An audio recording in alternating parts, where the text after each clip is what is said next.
Hoje eu tenho 2 convidados especiais aqui em casa. Uma pessoa está aqui na minha frente e a outra está na barriga. Francisco veio participar das nossas gravações hoje, né, Gabi? Ele vem sempre junto. A Gabi é nutri materno infantil e veio responder as dúvidas que vocês mandaram pelo Instagram. Várias dúvidas das mamães e papais. Uma pausa, porque quando eu tenho convidadas eu preciso pedir ajuda. Gabi? Se inscrevam no canal e ativem o sininho. Adorei. Muito bem.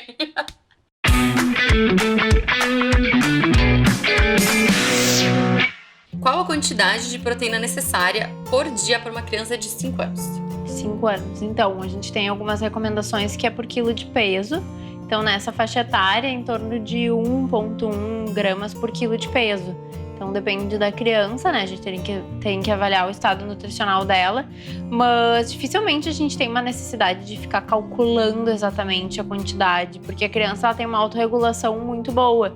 Então, se a gente equilibra as refeições, a criança num contexto vai estar comendo quantidade suficiente. Entendi. Nem é bom comer só proteína numa refeição. Exatamente. E numa outra refeição não comer nada de proteína. Então, durante o dia, esse cálculo fecha. Exatamente. Legal. Proteínas veganas, como as pessoas falam de proteína, né? Proteínas veganas para bebês de 7 meses. Quais são as melhores opções? Os feijões, eles acabam sendo os mais completos e ricos em proteínas. Feijão branco, vermelho, preto, feijão moyashi, feijão azul, carioquinha. Lentilha também, grão de bico. Zilhões de tipos de feijão, né? Exatamente. Lentilha, grão de bico também? Também tem. Legal. Tem bastante carboidrato também, né? Mas tem uma fonte de proteína, né? Que no contexto, junto com outros grãos, vai suprir. Então, assim, da mesma forma que é um bebê de 7 meses, mas para um adulto também seria essa recomendação, né? Então, tem que entender também se essa criança ainda mama no peito. Então, grande parte da proteína ainda vem do leite materno, né? Então, é uma fase ainda de muita introdução da alimentação, né? Aos 7 meses. Então, a gente não pode ter uma expectativa de que seja uma criança que vai estar comendo uma grande quantidade de arroz e feijão, por exemplo. Legal.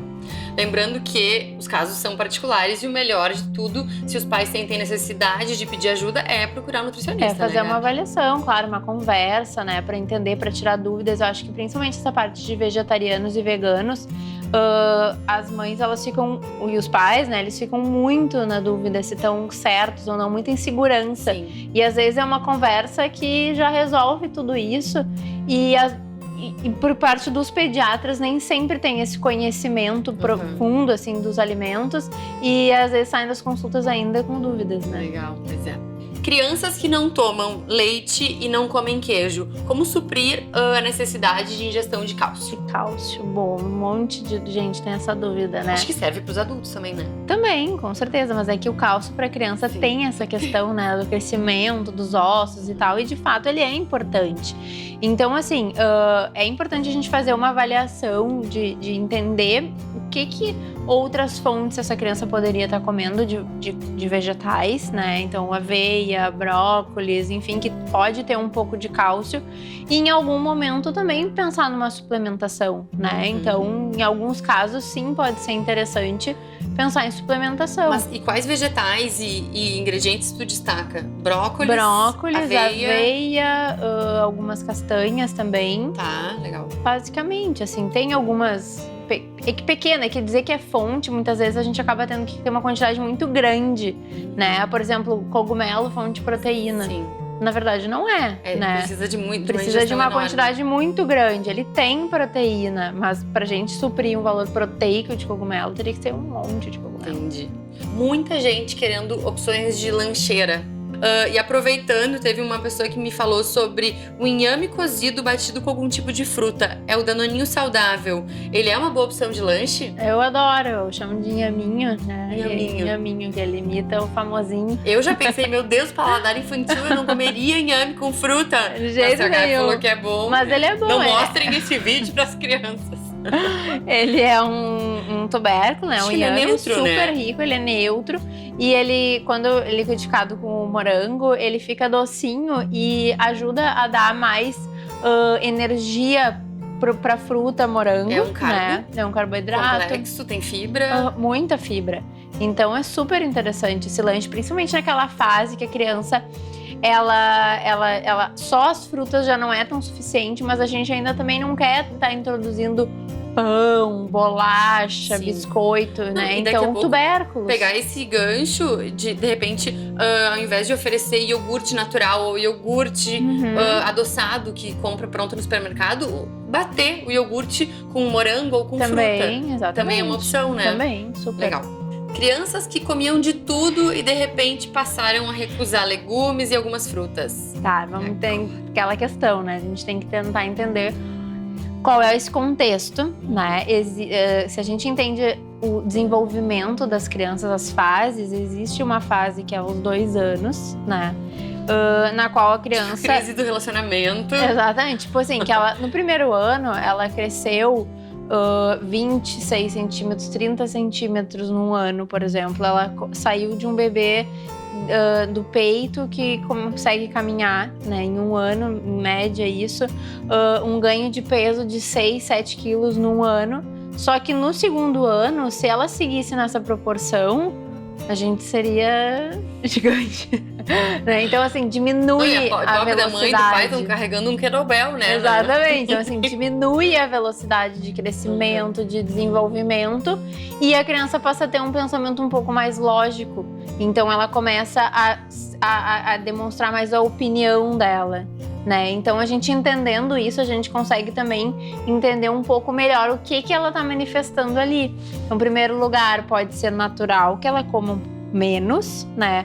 Em segundo lugar, ela tá mostrando um pouco mais dessa opinião. Meu filho comia muito mais do que isso e não tá evoluindo. E comer bem não significa comer muito, né? A criança, ela pode comer pouco, mas ela pode estar... alimentos nutritivos, exatamente, né? Alimentos nutritivos, e ela tem uma autorregulação muito boa. Agora, claro, a pergunta acho que era de não aceita mais... quando a criança, ela come de tudo e de repente passa a não aceitar. Passa a não aceitar. Aproveitando, vale a pena os pais mascararem, colocarem em sopa, batida, etc e tal? Ou não? O melhor é estimular a criança a pegar na mão, comer e reconhecer o Eu alimento. acredito que é bem melhor quando a gente tem essa clareza, né? Sim. Eu acho que esconder... Ai, ninguém gosta de ser enganado. A gente tá sendo, na verdade, a gente tá fazendo o que a mãe fique tranquila, né? Porque a mãe tá sabendo que a criança tá comendo. Mas a gente não tá dando a oportunidade dela de mostrar que ela é capaz de conseguir comer aquilo, né? E de que ela não precisa gostar de tudo. Então, a criança não precisa gostar de tudo sempre. Então, em algum momento da vida dela, ela comia por algum motivo, né? Porque o pai oferecia, ela não tinha tanta essa lógica das coisas. E agora, ela tá manifestando uma preferência. Então, primeiro, todos nós temos nossas preferências. A gente As deixa gostar também. E volta a gostar de algumas coisas, né? Exatamente. Às vezes depende até do preparo. Eu não gosto disso. Assado, mas gosto cozido, Exato. né? Então, acho que isso é muito importante a gente respeitar. Então, por exemplo, meu filho não gosta de brócolis. Já tentou ele assado, já tentou ele cozido, já tentou ele amassadinho, já tentou ele no arroz. Então, já tentou fazer com que essa criança pegasse o brócolis, já apresentou. Exatamente. Já mostrou ele fora do ambiente da refeição, né? Como é que ele é o brócolis, da onde ele vem. Então, assim, o lúdico, né? Contar uma história. Ajudar a regar a plantinha, exatamente, né? Levar na feira. Mostrar algum animal, um bichinho comendo aquela verdura. O ambiente tem que ser amigável, Sim. né? Em primeiro lugar, a gente quer crianças felizes, né? Então, a criança, ela tem que ser uma criança feliz. Porque se a gente quer que ela coma, ela não quer comer, e toda vez ser essa briga na hora da comida, a gente tá tornando cada vez mais um problema a relação dela com o alimento. Leite de vaca é realmente necessário após o desmame? Bom, essa pergunta eu acho que ela também é bem comum, né? Principalmente para aquelas famílias que não consomem leite de vaca. Então, eu acho que se nesse contexto familiar já não existe o leite de vaca, não tem por que a gente dizer que precisa, né? Então, assim, o leite, ele tem a sua importância, sim, né? Então, depois que a criança, dependendo da idade, ela desmamou, por exemplo, o desmame aconteceu aos 6 meses. Ela ainda não pode tomar leite de vaca, mas ela ainda precisa ser suprido por algum tipo de leite, né? Que é uma fórmula. Agora, depois de 1 ano, ela desmamou, tá? Então, ela já tem 1 ano de idade, ela já está apta a receber o leite de vaca, mas ela não quer não querem que ofereça o leite de vaca, a gente precisa fazer uma análise da alimentação. Se ela tem uma alimentação boa, ela come bem, equilibrada, não necessariamente ela precisa usar o leite de vaca, tá? Mas aí a gente precisa olhar para esse cálcio, né? E em algumas situações suprir esse cálcio de alguma forma.